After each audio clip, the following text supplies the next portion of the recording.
नमस्कार दोस्तों, मैं हूं मनोज कुमार गुप्ता। आप देख रहे हैं मेरे चैनल को, जिसका नाम है रेगुलर क्लासेस फॉर अकाउंट। सामने आपको दिख रही है income tax e book HC Mehrotra वाली, और चैप्टर चल रहा है income from house property. Question number चलेगा इसका 15 क्वेश्चन, जो कि आपको आराम से यहाँ से दिख जाना चाहिए। और इसमें लिखा है mister Ramnath owns a house at Kanpur. Municipal value दे रखी 30,000 एंड फेयर रेंट दे रखा है 36,000 36,000। During the previous year 2022-23 the house is let out for residential purpose on a monthly rent 4,000। ठीक है, हमें म्यूनसिपल वैल्यू पता है, फेयर रेंट पता है, प्रीवियस ईयर के अंदर हमने किराए पे मकान दिया है 4,000 रेंट पे। कब से कब तक? 1 अप्रैल से लेकर 30 जून तक।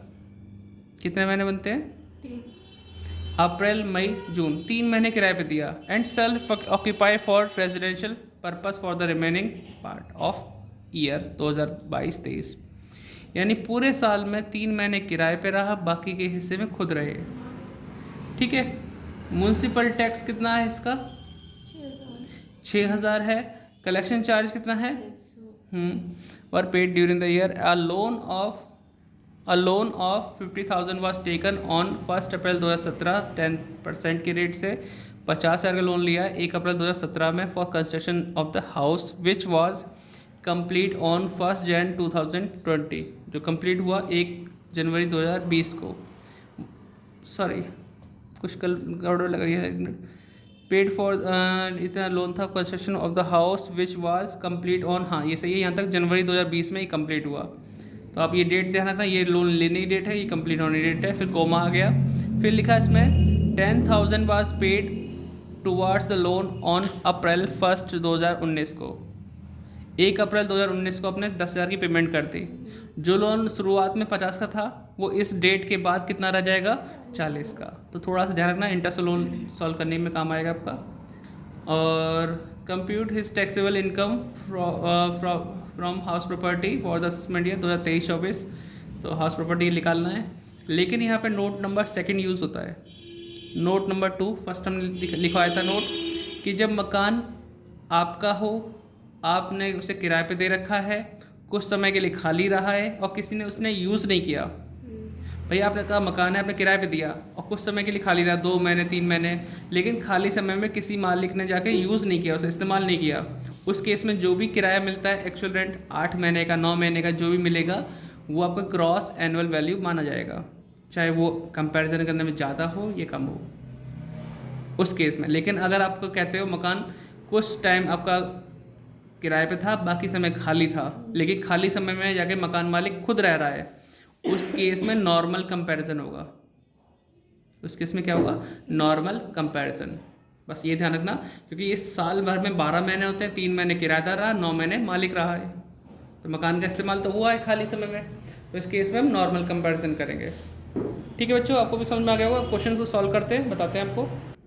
तो आप भी क्वेश्चन सॉल्व करने से पहले ही नोट लिख सकते हैं,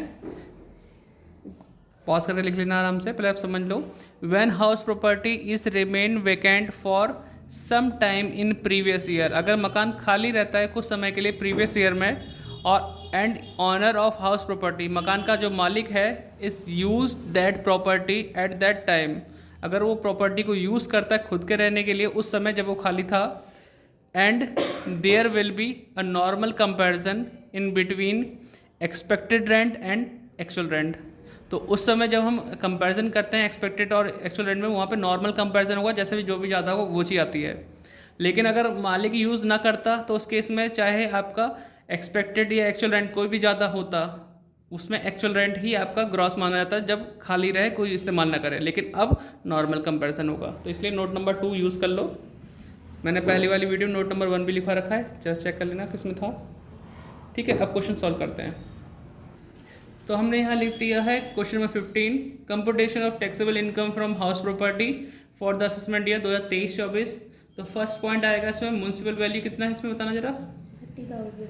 म्यूनसिपल वैल्यू है 30,000। और नंबर 2, फेयर रेंट कितना है? 36,000 रुपीज़। और इसमें एक्चुअल रेंट भी दे रखा होगा, कितने? 4,000 रुपये ना। ठीक है, स्टैंडर्ड रेंट वगैरह कुछ नहीं है। एक्चुअल रेंट 4000 है और ये 3 महीने किराए पे रहा, तो 3 महीने का किराया कितना होता है, सॉरी 3 महीने का किराया कितना होता है 12000, तो हमने यहाँ पे 12000 लिख दिया। कंपैरिजन हुआ पहले म्यूनसिपल वैल्यू फेयर रेंट में ज़्यादा कौन सा है 36, उसे बोलेंगे एक्सपेक्टेड। ये मकान पूरे 12 महीने किराए पे नहीं रहा, 3 महीने किराए पे था, बाकी महीने को मकान मालिक खुद इस्तेमाल कर रहा है, तो अभी 36,000, तो ये एक्सपेक्टेड रेंट हो गया। नंबर 2 एक्चुअल रेंट कितना था 12,000। तो 12,000 वो लिख दिया। ज़्यादा कौन सा है 36, क्योंकि यहाँ नॉर्मल कंपैरिजन होने वाला है। अदरवाइज अगर खाली रहता कोई इस्तेमाल ना करता मकान को तो ये 12,000 एक्चुअल रेंट ही ग्रॉस मानते, लेकिन अभी नॉर्मल कंपैरिजन करना है तो फिर ग्रॉस एनुअल वैल्यू 12,000 नहीं आएगी 36 आएगी। मैं भी ये कहाँ कन्फ्यूज हो गया। ठीक है बच्चों, ग्रॉस एनुअल वैल्यू वो होगी जो दोनों में से ज़्यादा है। ठीक, लेस करेंगे हम म्यूनसिपल टैक्स, बताओ कितना है 6,000। म्यूनसिपल टैक्स 6,000 है, 30। पूरा पे किया तो 6,000, ठीक है, तो 30,000 आ गया हमारा annual value. Annual value less deduction. अब इसमें करेंगे लेस, दिख रहा है इसमें, हाँ, लेस डिडक्शन अंडर सेक्शन 24 के अकॉर्डिंग फर्स्ट 30% ऑफ AV 30,000 का 9,000 आ जाएगा। फिर सेकंड पॉइंट होता है इंटरेस्ट और लोन का, तो यहाँ पे दोनों पॉइंट आने चाहिए, थोड़ा सा ऊपर कर लूँ थोड़ा सा, या दोनों पॉइंट आएंगे। A point interest on loan to PY और एक लाइन छोड़ के interest on loan prior to PY, दोनों पॉइंट सॉल्व कर होके आएंगे, फिर यहाँ पे लिखेंगे, फिर माइनस करेंगे, आंसर आएगा। अब चलते हैं वर्किंग नोट पे, तो आगे बढ़ते हैं। आप पॉज करके वीडियो को लिखते रहना जैसे जैसे टाइम मिले आपको। Working note, first interest on loan.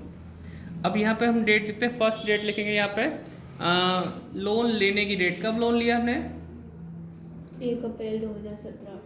1 अप्रैल 2017 में लोन लिया है, और मकान कंप्लीट कब हुआ था 1 जनवरी 2020।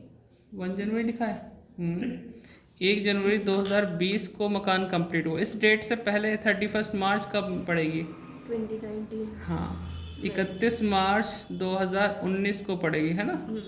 तो यहाँ से यहाँ तक का टाइम होता है प्रायर टू PY। इधर हम लिखेंगे PY, है ना, एक साइड में PY। असेसमेंट ईयर 23-24 था, तो PY हो जाएगा उससे पहले वाला साल 22-23 हो गया। आप ध्यान दो, आपने जो पेमेंट की है, आपने पेमेंट कब की है जरा देखो, उसमें 10,000 की पेमेंट की है, कौन सी डेट लिखी हुई है 1 अप्रैल, यहाँ पेमेंट की 1 अप्रैल 2019 को पेमेंट की है 10,000, तो इस डेट से अगले दिन की है ना 31 मार्च से अगले दिन, तो 10,000 की पेमेंट कर दी पेड। जो लोन यहाँ 50 का था, देख पा रहे हैं, हाँ, जो लोन यहाँ 50 का था, 10 पेमेंट होने के बाद कितना बचा 40। यहाँ पे 50, यहाँ पे 40, 40,000 पे कितना इंटरेस्ट निकालना है, कितने परसेंट पे लोन लिया था हमने 10% पे, तो यहाँ PY का इंटरेस्ट बनता है 4,000। तो पहले तो अभी मैं टाइम निकाल लूँ, टाइम कितना आता है इसमें 2017 में अगर मंथ में गिनूंगा अप्रैल से लेकर दिसंबर तक तो 9 महीने, 18 में 12, 2019 में 3 महीने, तो इस तरीके से 2 साल हो गए, 24 मंथ हो गए। मैं यहाँ पे निकालूंगा इंटरेस्ट 50,000 पे 10% कितना बनता है 5,000 डिवाइड बाय 12 कर दूंगा, इंटू 24 इंटू 1/5। सॉल्व करना जरा, क्या इंटरेस्ट बना, यही वर्किंग नोट में थोड़ा सा अच्छा लगता है समझना। 5,000 डिवाइड बाय 12 पॉइंट में इसलिए है, 5,000 डिवाइड करेंगे 12 से तो पॉइंट में आता है, लगभग कितना 2,000 के आसपास है ना, हाँ 2,000।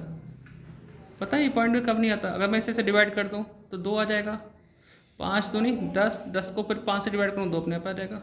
ठीक है, तो ये 2,000 रुपये प्रायर टू PY और 4,000 रुपये कहाँ पहुँचेगा आपका पी वाई पी वाई में, तो 4000 यहाँ डाल दूँ और 2000 यहाँ पे, 6000 तो 6 और 9 15 और 30,000 में से 15,000 माइनस करूँगा तो क्या बचेगा 15,000। आंसर तो बड़ा इजी है, इनकम फ्रॉम HP लिख देता हूँ शॉर्ट फॉर्म, आप फुल फॉर्म लिखना अगर जगह हो, इनकम फ्रॉम हाउस प्रॉपर्टी, पूरा फुल फ्रेम दिखाता हूँ।